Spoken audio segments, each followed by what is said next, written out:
Yanina Áñez empezó fuerte. Primero se autoproclamó presidenta de Bolivia. Después se autoproclamó candidata a la reelección. Pero ahora parece que ha probado una buena dosis de realidad y poco a poco empieza a desautoproclamarse de todo.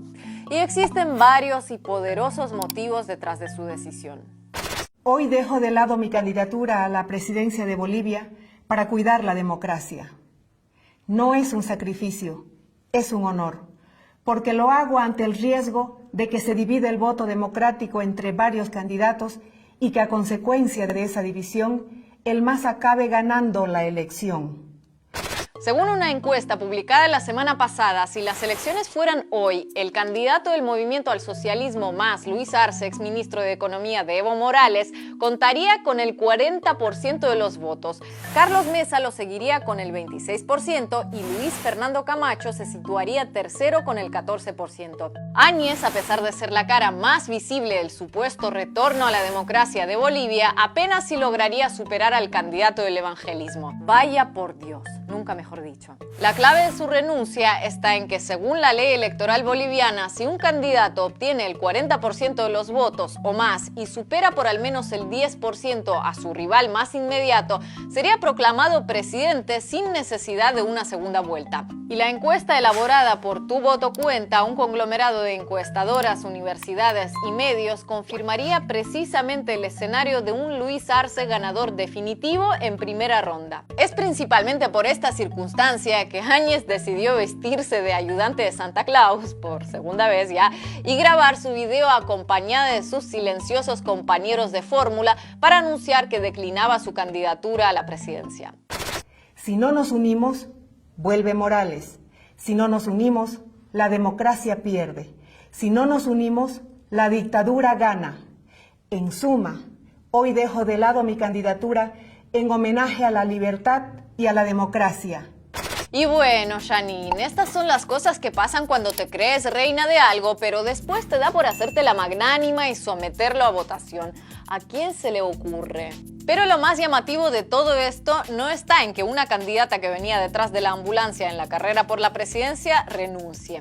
Lo llamativo está en las implicaciones que esto tiene. Primero, porque otorga total credibilidad a los números de la encuesta. Porque Áñez bien podría haber dicho que el estudio había sido pagado por los sindicatos cocaleros de Cochabamba en contubernio con Nicolás Maduro, pero no. Al renunciar y dar los motivos que dio, da por bueno que el candidato defendido por Evo Morales es de largo el mejor situado en las preferencias de los bolivianos. Y segundo, porque los números del sondeo vuelven a dejar en entredicho las famosas denuncias de fraude que la auparon a la presidencia y que fueron respaldadas por la OEA. Ya ni es necesario recurrir a los varios informes que en estos meses expusieron el poco fundamento científico del estudio defendido por Luis Almagro.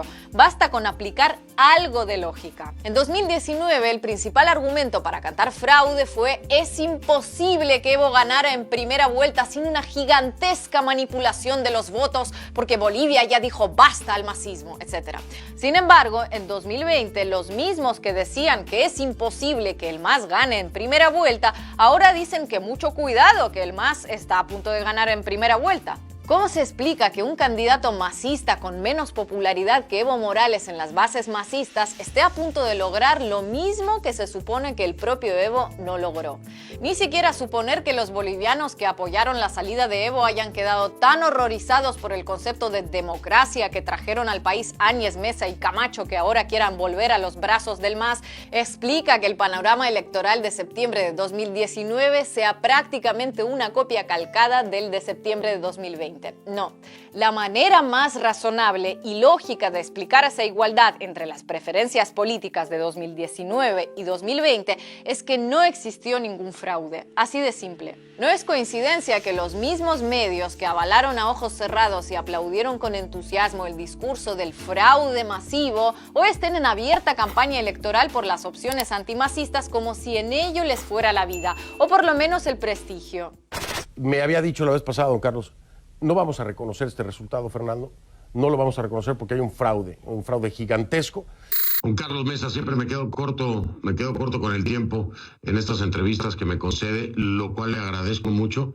La oposición a Evo Morales, quienes lucharon por recuperar la democracia en Bolivia en los últimos 14 años, en ese momento no han podido ponerse de acuerdo. Pero vamos a escuchar el momento en que Yanine Áñez hace el anuncio y lo que podemos interpretar como una férrea defensa por la unidad. Su mensaje pone de manifiesto que entendió lo que muchos veníamos alertando desde hace tiempo: el peligro de esta segmentación del voto. Todo este despliegue de amor es porque necesitan que pierda Arce, no solo por una cuestión de preferencia, sino porque de lo contrario su abordaje mediático de un año entero sobre Bolivia quedaría más desprestigiado que un juramento de transparencia bancaria de las Islas Caimán. ¿Cómo podrían explicar a la audiencia que hace menos de un año Evo cometió un gigantesco y escandaloso mega fraude imponiéndose con 47% de los votos, pero su sucesor, cuasi improvisado por las circunstancias, obtendrá una cifra similar? Pero volviendo a la protagonista de este video, los motivos de la presidenta de facto para renunciar podrían no ser tan desprendidos como afirma. De hecho, tienen cierto aroma a fuga anticipada ante el escenario de un regreso del MAS al poder, para así no enfrentar las consecuencias del asesinato de más de una decena de partidarios de Morales en Sacaba en noviembre, o los diversos escándalos de corrupción y nepotismo en las filas de su ejecutivo. En estos últimos meses, Áñez ha debido de sentirse más sola que cuando se autoproclamó presidenta en una asamblea casi completamente vacía. Durante su gestión, Bolivia se convirtió en el tercer país más golpeado del mundo por coronavirus en proporción a su población, solo por detrás de Perú y Bélgica. Aunque la presidenta de facto intentó, como no, culpar de los efectos de la pandemia al anterior gobierno, escándalos como la compra de respiradores con sobreprecio por parte de su gobierno no ayudaron a que sus compatriotas la tomaran muy en serio.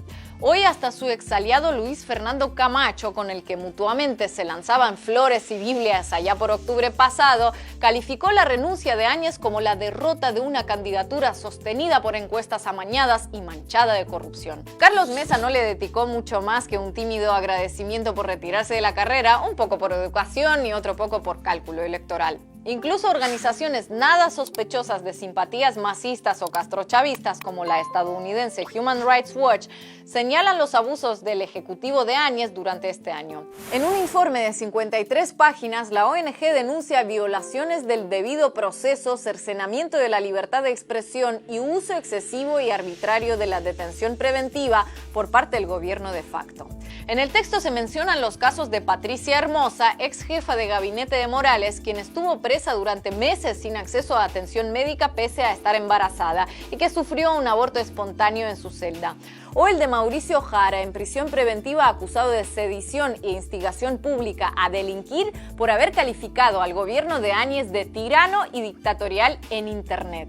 Caramba con los amantes de la democracia y la libertad de expresión que llegaron a rescatar Bolivia. En este ambiente de hostigamiento, reitero, denunciado por una de las ONGs menos favorables a las posiciones políticas y diplomáticas de Evo Morales que existe sobre la superficie del planeta, no sería de extrañar que además exista un voto oculto a favor de Arce que le otorgue incluso un porcentaje mayor al que indica la reciente encuesta. Porque a ver quién va a admitir una preferencia electoral por el MAS ante la pregunta de un desconocido cuando quién sabe si por eso después van a imputarte por cargos de terrorismo. Pero la principal pregunta que se abre ahora es cómo cambiará el panorama electoral con la salida de Áñez. ¿Sus votos irán hacia la candidatura de Carlos Mesa, hacia la de Luis Fernando Camacho o hacia la abstención? ¿Los dos candidatos escucharán la propuesta de Yanine de hacer un frente común contra Luis Arce? Por los calificativos que se han venido lanzando entre los tres principales candidatos no masistas en los últimos meses, no parece ser el escenario más probable. Luis Fernando Camacho, el que busca convertirse en el representante de la nueva política, ha acusado en varias ocasiones a sus dos rivales de cómplices de Evo. Carlos Mesa busca ofrecer una imagen de moderado y como principal candidato opositor en las encuestas, difícilmente le interese poner sus cifras en peligro aliándose con alguien tan desprestigiada y desgastada como Áñez o tan extremista como Camacho. Por su parte, de aliarse con Mesa, Camacho perdería parte del voto radical en su feudo al oriente del país, con el que incluso quedando tercero en la elección podría alcanzar un aceptable número de de asambleístas para ser un debutante en la política nacional. Pero la historia latinoamericana deja claro que al fin y al cabo, en muchas ocasiones, estas decisiones no las toman ni los candidatos ni sus comandos de campaña, sino una llamada desde Washington. Y todavía falta un mes para la elección, así que todo es posible. Desde 2005, el único nexo común del antimasismo ha sido precisamente ese: que se vayan Evo y los suyos y que no vuelvan. Más nada. Difícilmente en ningún otro punto, sea social, político, étnico, religioso, de visión de Estado, sean capaces de ponerse mínimamente de acuerdo en algo trascendente. Una alianza entre ellos sería como meter 3 gatos dentro de una bolsa y presentar la bolsa como candidato, mientras se intenta acallar el sonido de los maullidos, zarpazos y bufidos que escapan de su interior.